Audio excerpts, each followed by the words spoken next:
If in your focused life, your physical body is feeling sick, there is a proportionate wellness that is queuing up, coming into focus at the same time. These words, coming into focus, are the words that we most want you to pay attention to as we're moving forward, because this means every time as you're moving through life and exploring and identifying things that could be better, even though you may still be focused upon the problem of what's going wrong, there's a solution that is coming into focus too. A solution that, while you don't have access to it while you're focused on the problem, and while you shouldn't have access to it while you're focused on the problem, because step one is an important part of the 3-step equation for creation. Step one is asking, and it requires some poking around in some problematic places in order for the question to occur.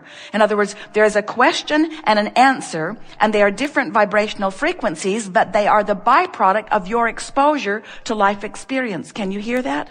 When your question comes into focus, so does your answer. And when your problem comes into focus, so does your solution. When your illness comes into focus, so does your wellness. And when your lack of whatever you want comes into focus, so does the abundance of it come into focus. But the question is, where is your vibration? Are you in a place where you can let the solution, the abundance, the wellness, the clarity, the stamina, the vitality, can you right here, right now, let it come into focus? And the answer to that question is, you could if you were not beating the drum of the problem to death.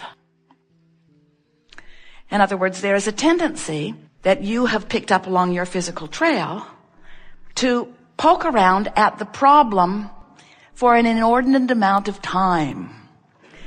And the reason that you do, usually, we watch Esther, even with all that she has heard from us, she sometimes pokes at the problem longer because the problem feels like such a problem that it seems like it's worth the effort of defining where it came from and who is the fault of it.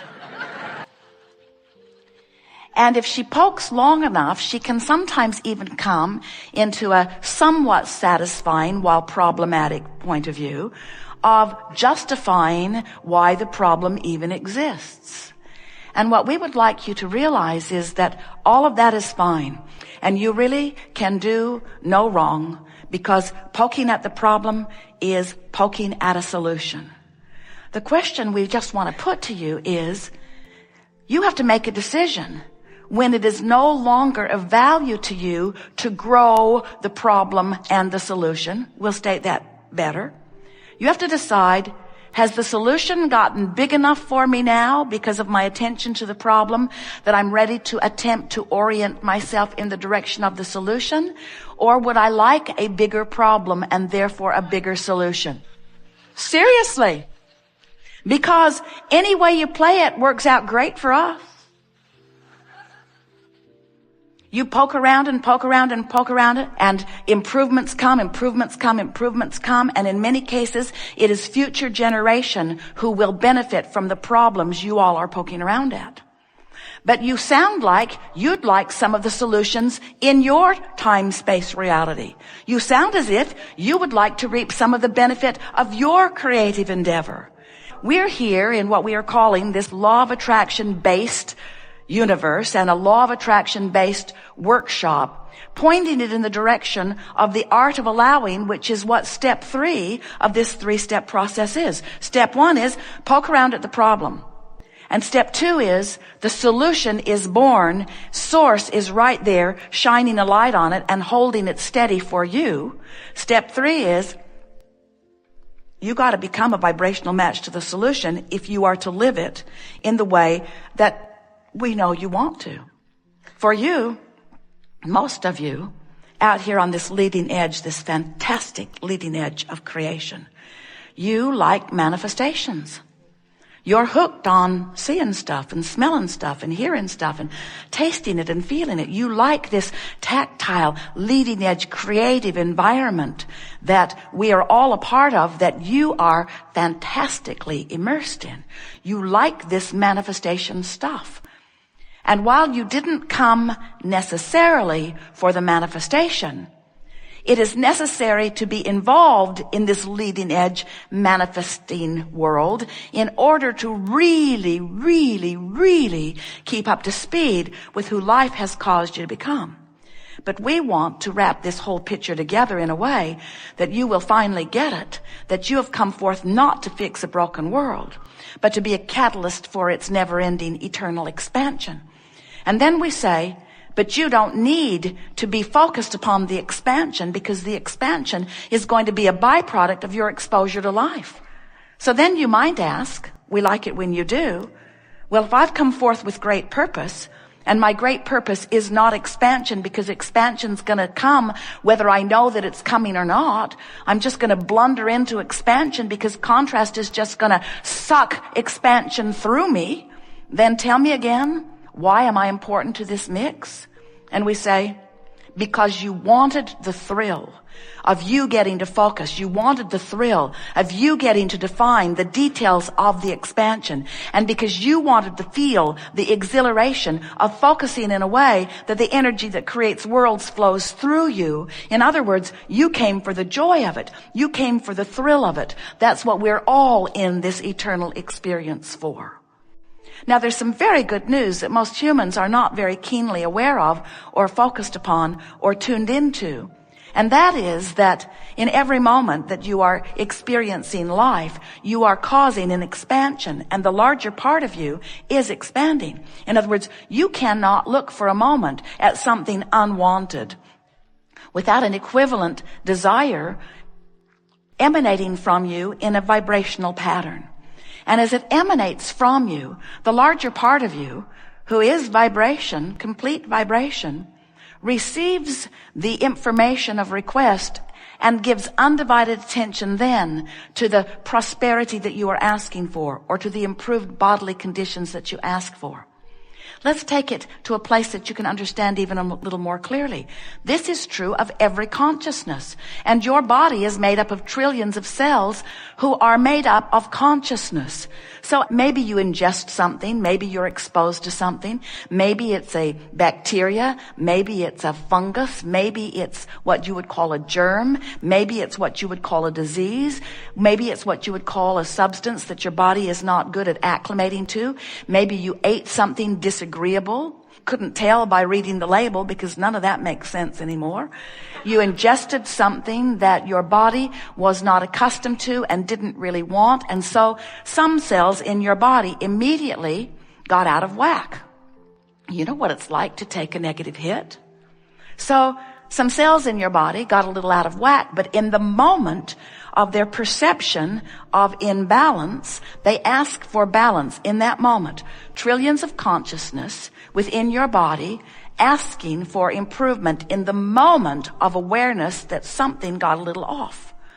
And in the moment that this happened, whether it's a one-celled organism or many cells in communication in your body, when that cellular request happened, in other words, your cells took the bounce, know what they don't want, know what they do want. In the moment that that request is set forth, the non-physical part of you, the energy that creates worlds, begins flowing in response to that request, and an immediate balance occurs. Immediate, instant manifestation. This is happening in your body all day long, every day. You don't even know how well this factory, this vibrationally based consciousness factory called your physical cellular body, is coming into balance all day, all day, all day, all day, all day, all day.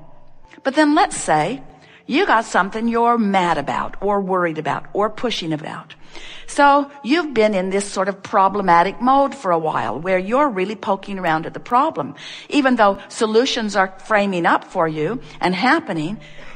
And as you, as the captain of this cellular ship, are focused in this negative way where the predominant emotion within you is one of worry or anger, you cause a vibrational resistance in the communication of this vibrational body that is yours. And even though your cells know exactly what they want and need and are asking from a place that they can be answered exactly, you're in the way. And we call that resistance. We call it resistance, and you know when you're doing it because negative emotion is present. Negative emotion is present at first. If you keep it up, the negative emotion gets stronger.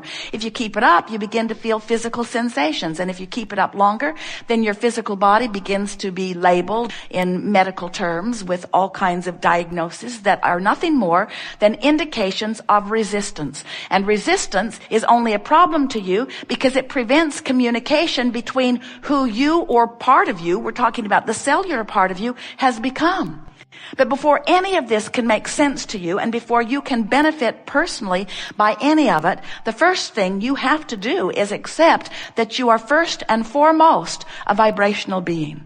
That you are vibration more than anything else. And that even in this tactile physical body that you've come to know and love and embrace and know as you are an interpreter of vibration, and that's why you exist as you do in your physical form. You are interpreting the vibrational beingness into this physical becomingness. And you have the ability to focus your mind as you did before you came into this physical body. You have the ability to continue to create magnificently. But most humans don't. Most humans observe what is, and because they observe what is, they are offering a vibration of what is. And as they offer a vibration of what is, then they create more of what is. Even though they would like something different, their attention, for the most part, is so fixated on what is, because you've come to believe so much in this reality that is, that you want to talk about it, you want to justify it, you want to explain it, you want to document it historically, you want to build monuments about it, you want to take high points, especially the negative ones, and teach them to your children in school. You want to activate everything that's ever happened to you that was big, and most of it was negative if you remember it, and you want to teach it to your children because you have forgotten the most important thing. You have forgotten that what you focus upon equals your point of attraction, and your point of attraction equals your life.